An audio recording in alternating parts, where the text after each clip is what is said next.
So, sir, dito po is gagawa po ako ng database. Name po niya is UET. Ayan.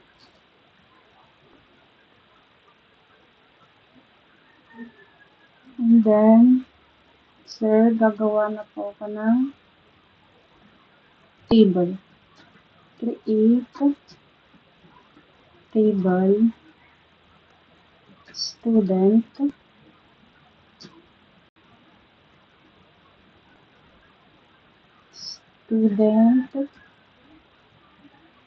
ID. Bakit po?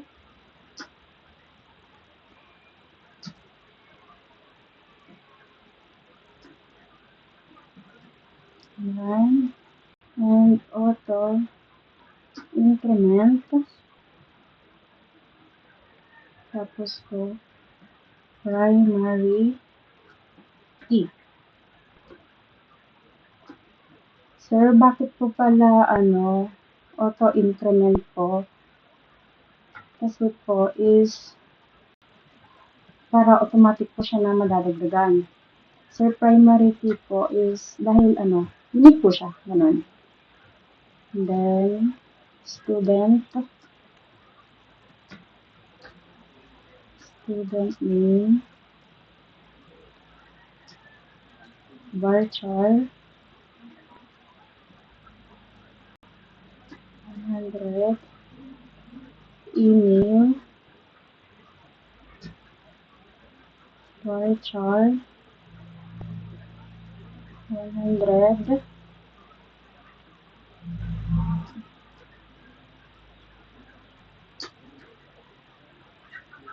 then last po sir is age. Ayan.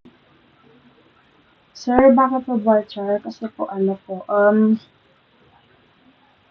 text po siya, gano'n. And then same din po dito, text po. Sir, dito po is dahil po is numbers po kasi siya, gano'n.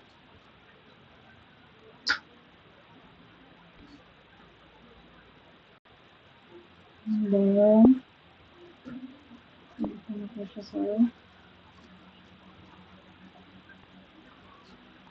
Sir, dito po sa part na to is i-insert na po ako ng data ko sa table. Ganun po. Insert into student.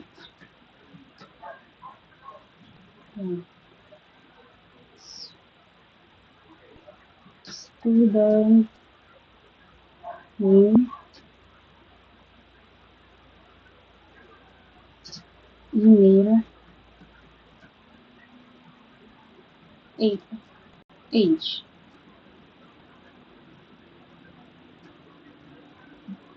Sir, itong values po is dito ko na po i-insert po yung data po nilalagay ko. So, dito po is name po. Name ko po is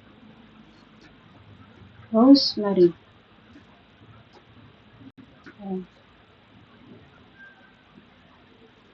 And then, yung email ko po, sir, is rosemary_gmail.com. And then, yung age ko po is 20. Yan po, sir.